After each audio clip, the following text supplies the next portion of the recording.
दोस्तों, आज की कहानी है सुहाग रात के दिन सास ने बहू से मांगी पोता। कहानी पसंद आए तो वीडियो को लाइक एवं सब्सक्राइब जरूर करना। डॉक्टर सीमा के क्लिनिक में बैठी विभूति अपनी बारी आने का इंतजार कर रही थी। उस बारी का इंतजार जिसे वह खुद नहीं चाहती थी कि कभी आए। पति विशेष के साथ बैठी विभूति बहुत दुखी और परेशान थी और इस वक्त खुद को बहुत अकेला महसूस कर रही थी। वह यहाँ अपना एब्रोशन करवाने आई थी। अपनी उस बच्ची को मारने आई थी जो अपने नन्हे कदमों से उसकी जिंदगी के द्वार पर दस्तक दे रही थी। जैसे उससे कह रही हो कि माँ, मुझे बचा लो। मेरा दोष क्या है? कम से कम इतना ही तो बता दो। विभूति की आंखों से ढलकते आंसू उसकी बेबसी को बयां कर रहे थे। ऐसा नहीं कि किसी ने विभूति को यहाँ आने के लिए मजबूर किया था या फिर उसका पति उसे या अपनी आने वाली बच्ची को प्यार नहीं करता था। नहीं, ऐसा तो बिल्कुल भी नहीं था। तो फिर वह यहाँ क्यों थी? यह जानने के लिए हमें जरा फ्लैश बैंक में जाना होगा। विभूति को आज भी याद है 6 साल पहले का वह समय जब विशेष और वह दोनों एक ही ऑफिस में काम करते थे। वह पहली बार ऑफिस में ही मिले थे। विशेष विभूति का सीनियर था और विभूति उसे रिपोर्ट करती थी। कामकाजी संबंध कब दोस्ती और फिर धीरे धीरे प्यार में बदल गया, इन्हें इसका जरा भी एहसास नहीं हुआ।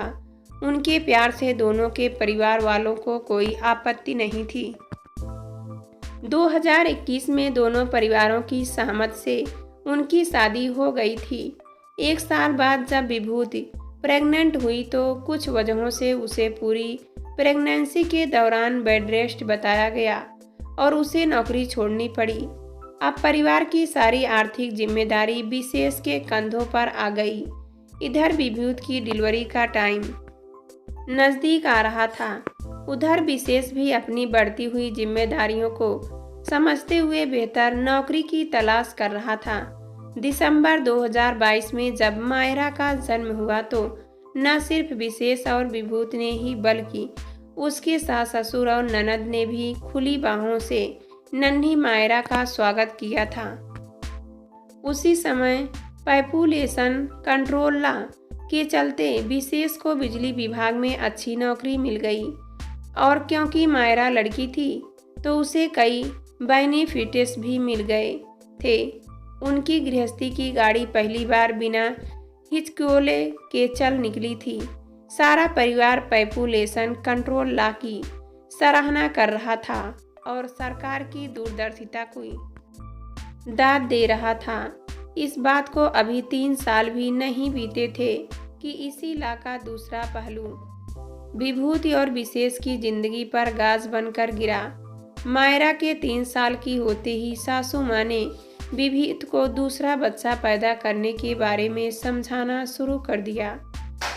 विभूति भी अपनी मायरा को एक भाई या बहन देना चाहती थी, इसलिए इस सलाह को सहर्ष स्वीकार भी कर लिया। 1 साल पहले जब सुबह सुबह विभूति ने सासू माँ को अपने प्रेग्नेंट होने की खबर सुनाई तो सासू माँ ने उसे गले से लगाते हुए कहा, बहुत बहुत मुबारक हो बहू, इस बार हमें पोते का मुंह दिखा दे ताकि हम भी निश्चित हो जाए कि कोई हमारा वंश चलने वाला भी है। लेकिन मम्मा, यह कैसे पता चल सकता है? यह तो वक्त ही बताएगा ना कि बेटा है होगा या बेटी। अब सासू माँ के तेवर बदले और वह बोली, देखो विभूति, तुम जानती हो कि बिशु मेरा इकलौता बेटा है। फिर 2 से ज़्यादा बच्चे पैदा करने की इजाज़त तो पॉपुलेशन कंट्रोल लॉ देता नहीं है, इसलिए इस बार तो बेटा ही चाहिए। रही बात बच्चे का सेक्स टेस्ट करवाने की, तो तुझे पता है कि तेरी ननद सीमा गायनोकोलॉजिस्ट है, वह कब काम आएगी? सासू माँ ने चारों ओर से किलेबंदी करते हुए कहा। लेकिन मम्मा, यह तो गैर कानूनी है ना? विभूति ने दबी आवाज में कहा। हाँ पता है, सारे कानून मानने का ठेका हमने ही ले लिए रखा है। क्या फिर विभूति की ओर देखकर बोली, ठीक है, क्या और कैसे करना है वह सीमा संभाल लेगी।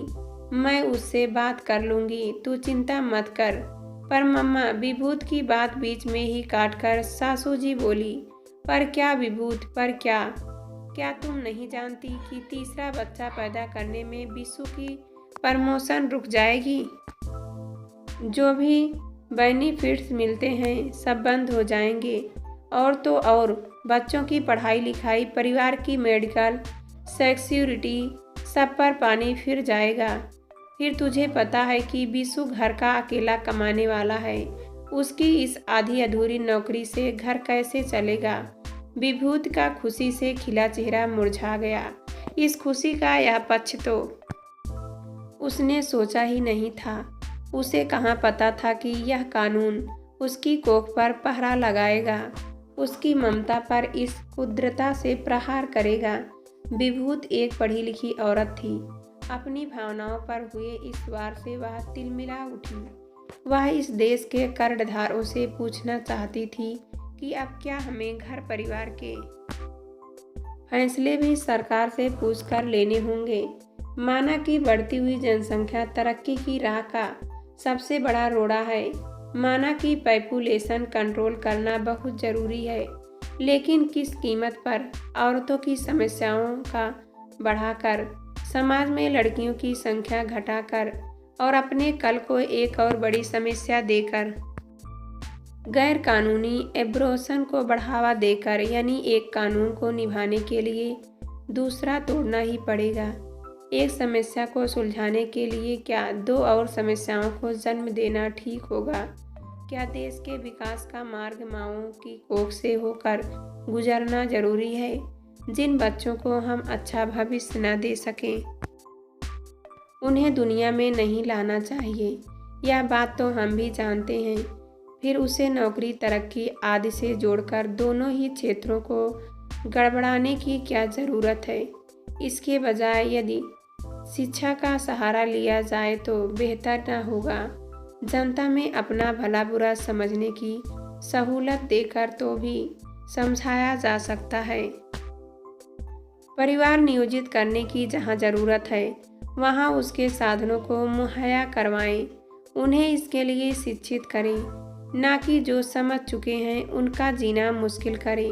फिर इतना बड़ा डिसीजन रातों रात लेकर उसे जनता पर लादना सिवाय राजनीति की और क्या हो सकता है? यह पॉपुलेशन आज या कल में तो बढ़ी नहीं है। फिर चुनावों के पहले ही इसका समाधान क्यों अचानक याद आ गया? वह भी ऐसा समाधान इन्हीं सब दिमागी जद्दोजहद से जूझती विभूति पिछले एक साल में आज तीसरी बार इस क्लिनिक में बैठी थी। तभी उसका नाम पुकारा गया।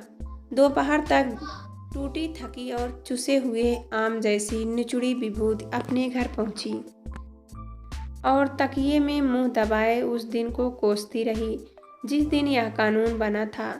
इस कानून ने उससे उसकी ममता, इंसानियत और सुकून सब छीन लिया था। वह अपनी बेबसी पर आंसू बहा रही थी। तभी मायरा अपनी गुड़िया को गोद में लिए उसके कमरे में आई और अपनी बाहें उसके गले में डालकर अपनी तोतली बोली। मैं बोली, मम्मा आप ले आए। छोटा बेबी कहाँ है? मुझे उसके साथ खेलना है। विभूत अपने जिन आंसुओं को अपनी नन्ही काली से छिपा रही थी वे और भी तेजी से बह निकले। फिर वह खुद को संभालते हुए बोली, बेटा बेबी तो डॉक्टर अंकल के पास है, बाद में आएगा। मायरा अपने नन्हे हाथों से विभूत के आंसू पोंछते हुए बोली, मम्मा इतने बले होकर रोते थोली हैं। बेबी डॉक्टर अंकल के पास है तो कल ले आना, कहकर वह अपनी गुड़िया से खेलने लगी। उधर बिस्सू भी विभूत की हालत देखकर वह बहुत उदास था। वह एक पढ़ा लिखा इंसान था और समझता था कि बच्चे का सेक्स सिलेक्ट करना हमारे हाथ में नहीं है। फिर जो किसी के भी बस में नहीं है उसके लिए विभूत को हर बार प्रताड़ित करना और इसी दर्द से विभूत के साथ खुद के लिए भी गुजरना आसान नहीं था। पर क्या करें, उसकी बेटा पाने की चाह उतनी बलवती नहीं थी जितनी नौकरी बचाने और घर परिवार को पालने की मजबूरी। वह जानता था कि अगर उसे 3 बच्चों का भविष्य बनाना है तो वह बना सकता है, लेकिन बिना नौकरी के नहीं। फिर इतनी अच्छी नौकरी आसानी से कहाँ मिलती है।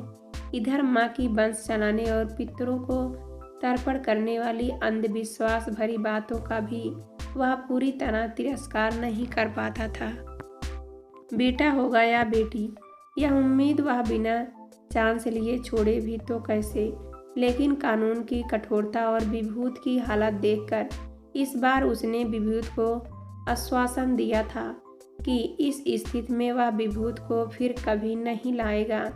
यही बात बताने वह माँ के पास गया, लेकिन वह कुछ कहता उससे पहले ही माँ बोली, बेटा, मुझे नहीं लगता कि इस बहू से हमें पोते का सुख मिलेगा। माँ, आप कहना क्या चाहती हैं? विशेष ने हैरानी से पूछा। बेटा, वह जो मेरी सहेली है ना, सरला आंटी। हाँ, तो विशेष झल्लाया। उसने तो अपने बेटे को तलाक दिलवाकर उसकी दूसरी शादी करवा दी। पहली बहू को बेटा नहीं हो रहा था ना। माँ, आप भी हद करती हो। आपने यह सोचा भी कैसे? वह कुछ और कहता, लेकिन तभी उसकी नज़र किचन की ओर जाती विभूत पर पड़ी।